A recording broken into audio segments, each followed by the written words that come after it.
Hello friends, welcome back to Studykar. मैं हूं आपका दोस्त प्रभाकर। आज हम डिस्कस करेंगे 8 दिसंबर 2021 से related most important current affairs. तो आप इस लेक्चर को बहुत ही ध्यान से सुनिएगा। ये लेक्चर आपके एग्जाम के पॉइंट ऑफ व्यू से बहुत ही इंपॉर्टेंट होने वाला है। लास्ट में आपसे कुछ क्वेश्चन पूछे जाएंगे, तो उनके आंसर आपको कमेंट बॉक्स में जरूर देना है। तो दोस्तों, इस लेक्चर को आप ध्यान से जरूर सुनिएगा। अगर आपको इस लेक्चर का पीडीएफ चाहिए तो हमारे टेलीग्राम चैनल को ज्वाइन कर लीजिएगा, जिसका लिंक आपको डिस्क्रिप्शन बॉक्स में मिल जाएगा। दोस्तों, पहला क्वेश्चन डिस्कस करते हैं। बहुत ही महत्वपूर्ण क्वेश्चन है आपके एग्जाम के पॉइंट ऑफ व्यू से।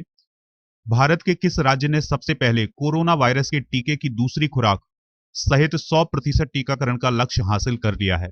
यानी दोस्तों, भारत का वह पहला स्टेट कौन सा है जिसने कोविड-19 वैक्सीन का 100% टीकाकरण कर दिया है? आंसर होगा इसका हिमाचल प्रदेश। दोस्तों, हिमाचल प्रदेश के जो मुख्यमंत्री हैं उनका नाम है जयराम ठाकुर। तो उन्होंने हाल ही में कहा है कि जो हिमाचल प्रदेश है उसने जो लोग कोविड-19 वैक्सीन की दूसरी खुराक के लिए योग्य थे उनको 100% टीकाकरण कर दिया गया है। दोस्तों, उन्होंने आगे यह भी कहा है कि कठिन भौगोलिक परिस्थितियों के बावजूद भी 100% पात्र नागरिकों को कोविड वैक्सीन की पहली खुराक पिलाने के मामले में जो उनका स्टेट है हिमाचल प्रदेश, उसने पहला स्थान हासिल किया था। चलिए फ्रेंड्स, अब हम हिमाचल प्रदेश के बारे में कुछ इंपॉर्टेंट पॉइंट डिस्कस करते हैं, तो ध्यान से सुनिएगा। जो हिमाचल प्रदेश है, अगर हम उसकी भौगोलिक स्थिति को देखें तो यह भारत के उत्तर पश्चिम में स्थित है। यानी जो हिमाचल प्रदेश है यह भारत का उत्तर पश्चिमी स्टेट है। इसके पड़ोसी राज्यों की बात करें तो कौन कौन से स्टेट हैं इसके पड़ोसी राज्य में? जम्मू कश्मीर, लद्दाख, पंजाब, हरियाणा, उत्तर प्रदेश और उत्तराखंड। यानी दोस्तों, जो हिमाचल प्रदेश है उससे लगे हुए राज्य कौन कौन से हैं? जम्मू कश्मीर, लद्दाख और पंजाब, हरियाणा, उत्तर प्रदेश और उत्तराखंड, जिसमें से जम्मू कश्मीर और लद्दाख ये दोनों केंद्र शासित प्रदेश हैं। हिमाचल प्रदेश की कैपिटल है शिमला और यहाँ की राजभाषा जरूर ध्यान से सुनिएगा। यहाँ की राजभाषा हिंदी और संस्कृत है। राज्यपाल कौन है? राजेंद्र विश्वनाथ अर्लेकर। और दोस्तों, यहाँ के चीफ मिनिस्टर हमें पता है कौन है? जयराम ठाकुर। अगला प्रश्न है, बहुत ही महत्वपूर्ण प्रश्न है ये भी। अंतरराष्ट्रीय नागरिक उड्डयन दिवस यानी इंटरनेशनल सिविल एविएशन डे किस दिन मनाया जाता है? तो इसका आंसर है 7 दिसंबर को। दोस्तों, हर साल 7 दिसंबर को दुनिया भर में अंतरराष्ट्रीय नागरिक उड्डयन दिवस यानी इंटरनेशनल सिविल एविएशन डे मनाया जाता है।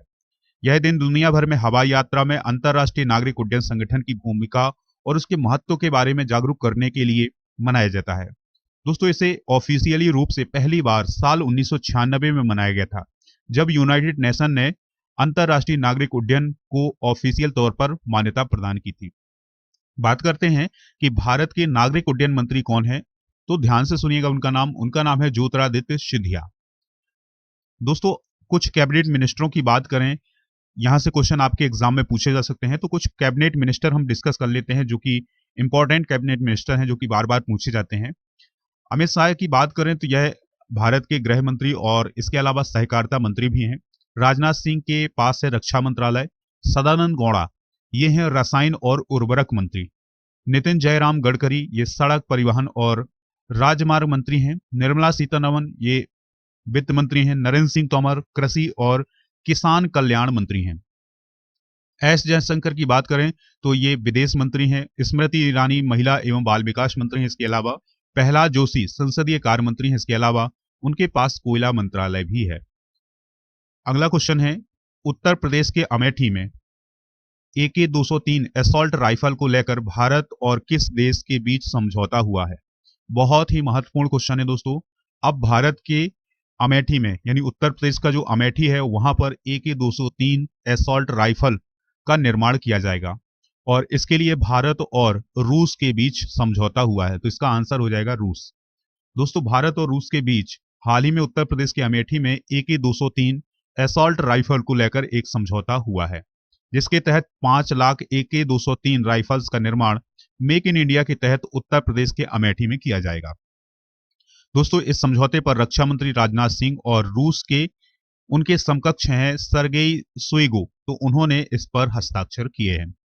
दोस्तों, अब सेना की बात आई है। ये जो असॉल्ट राइफल है AK-203 इसको सेना को सौंपा जाएगा। तो सेना की बात आई है तो हम सेना अध्यक्षों की बात कर लेते हैं।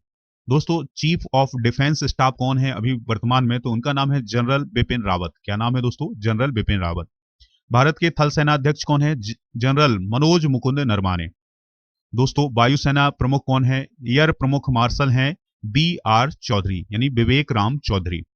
दोस्तों नौसेना प्रमुख कौन है? एडमिरल R हरि कुमार, जिनकी हाल ही में 30 नवंबर को नियुक्ति की गई है। चलिए फ्रेंड्स, अगला क्वेश्चन डिस्कस करते हैं। महत्वपूर्ण प्रश्न है ये। 7 दिसंबर को पूरे भारत में कौन सा दिवस मनाया जाता है? आंसर है इसका सशस्त्र सेना झंडा दिवस। दोस्तों 7 दिसंबर को पूरे भारत में सशस्त्र सेना झंडा दिवस मनाया जाता है। यह दिवस भारतीय सशस्त्र बलों के कर्मियों के कल्याण के लिए भारत की जनता से धन संग्रह के प्रति समर्पित है। यानी जो भारतीय सशस्त्र बल हैं, उनके जो कर्मी हैं, उनके कल्याण के लिए भारत की जनता से धन संग्रह किया जाता है इस दिन। दोस्तों 1949 से 7 दिसंबर को भारत में हर साल सशस्त्र सेना झंडा दिवस मनाया जाता है।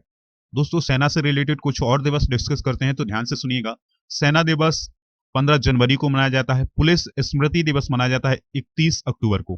भारतीय वायुसेना दिवस मनाया जाता है कब? 8 अक्टूबर को। दोस्तों अभी हाल ही में नौसेना दिवस मनाया गया है, तो आपको इसको कमेंट बॉक्स में बताना है कि अभी हाल ही के दिनों में कब भारतीय नौसेना दिवस मनाया गया है। अगला क्वेश्चन है, सरकार ने हाल ही में किस जगह में पारंपरिक नर्मदा शिल्प को पुनर्जीवित और बढ़ावा देने के लिए एक पायलट प्रोजेक्ट की शुरुआत की है? यानी जो नर्मदा शिल्प है उसको पुनर्जीवित करने के लिए किस स्टेट में एक पायलट प्रोजेक्ट शुरू हुआ है? तो इसका आंसर होगा दोस्तों जम्मू कश्मीर। दोस्तों सरकार ने हाल ही में जम्मू कश्मीर की जो पारंपरिक शिल्प है, जिसका नाम है नर्मदा शिल्प, तो उसको पुनर्जीवित करने और उसको बढ़ावा देने के लिए एक पायलट प्रोजेक्ट की शुरुआत की है। इसका उद्देश्य है कि राज्य में कालीन निर्यात को 60 करोड़ रुपए से 60,000 करोड़ रुपए तक बढ़ाने का प्रयास किया जाए। दोस्तों नर्मदा शिल्प जो है उसमें कालीन बनाई जाती हैं, ठीक है दोस्तों, और यह ऊन से बनाई जाती है। जो भेड़ों से प्राप्त ऊन होता है उससे ये एक विशेष प्रकार की कालीन बनाई जाती है। तो इस शिल्प को हम नर्मदा शिल्प कहते हैं, जो कि जम्मू कश्मीर में पाई जाती है। दोस्तों जो नर्मदा प्रोजेक्ट है श्रीनगर, बारामूला, गांदरबल, बांदीपुरा, बड़गाम और अनंतनाग सहित कश्मीर के 6 जिले के 30 नर्मदा समूहों के 2,250 लोगों को इसका लाभ मिलने वाला है। चलिए फ्रेंड्स, अगला क्वेश्चन डिस्कस करते हैं। महत्वपूर्ण क्वेश्चन है, हाल ही में भारतीय राष्ट्रीय राजमार्ग प्राधिकरण के अध्यक्ष के रूप में किसकी नियुक्ति हुई है? तो उनका नाम है अलका उपाध्याय। दोस्तों अलका उपाध्याय को national highway authority of India का अध्यक्ष नियुक्त किया गया है। इसके साथ ही भारत सरकार के द्वारा, यानी जो केंद्र सरकार है उसके द्वारा कुछ और महत्वपूर्ण नियुक्तियां की गई हैं, तो वो वही आप ध्यान से सुनिएगा।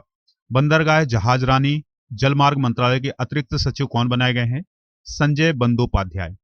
उद्योग और आंतरिक व्यापार संवर्धन विभाग का महानिदेशक किसे नियुक्त किया गया है? उनका नाम है सुदीप कुमार नायक। तो दोस्तों ये हैं हाल ही में की गई कुछ नियुक्तियां, तो इनको भी आप ध्यान रखिएगा।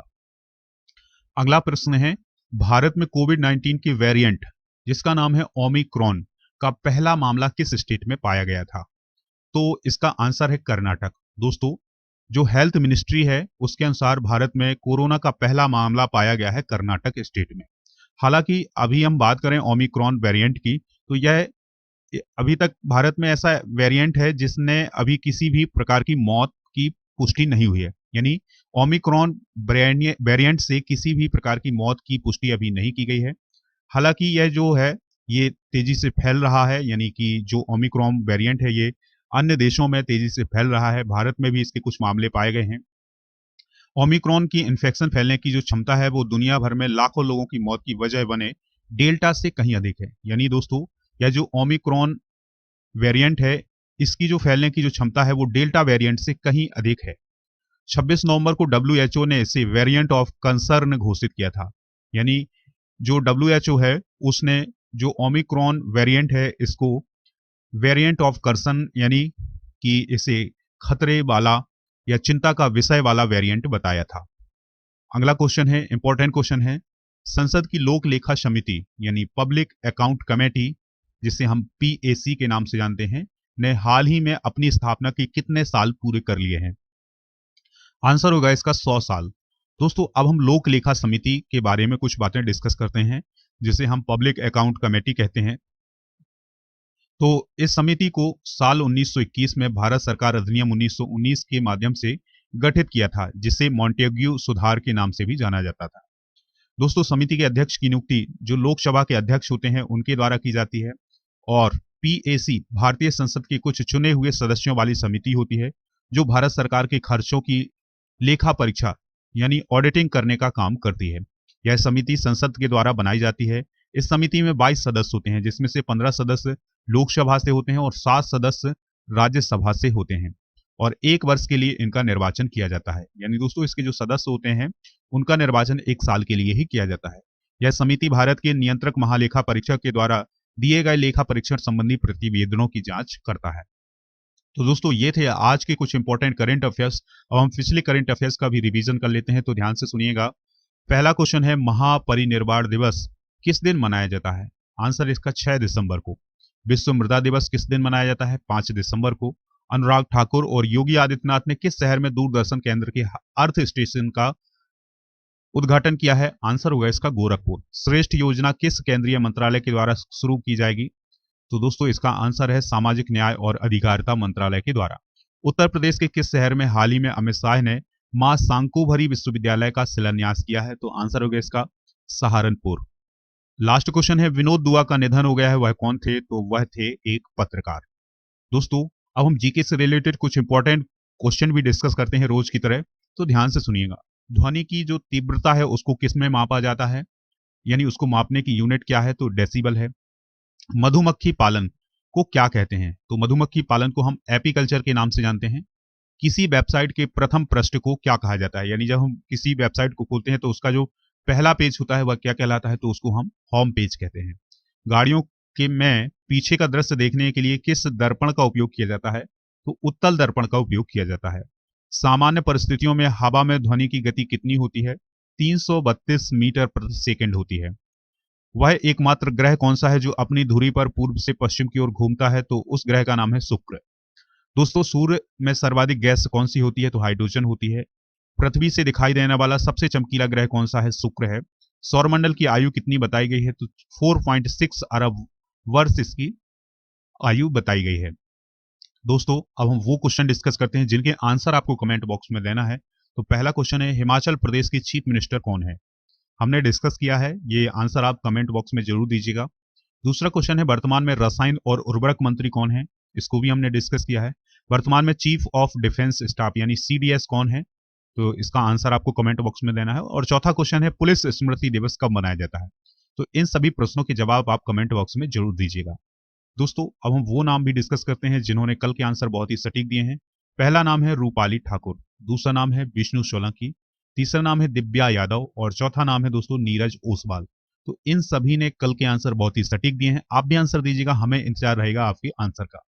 दोस्तों, स्टडी कर को आप खबरी ऐप पर फॉलो कर लीजिएगा, जहां पर आपको मोस्ट इंपॉर्टेंट ऑडियो लेक्चर मिल जाएंगे। इसके अलावा आपको मेरा मॉडर्न इंडियन हिस्ट्री का ऑडियो कोर्स मिल जाएगा। इसके अलावा दोस्तों, आप हमसे व्हाट्सएप के माध्यम से भी जुड़ सकते हैं। नंबर है हमारा 8602319713।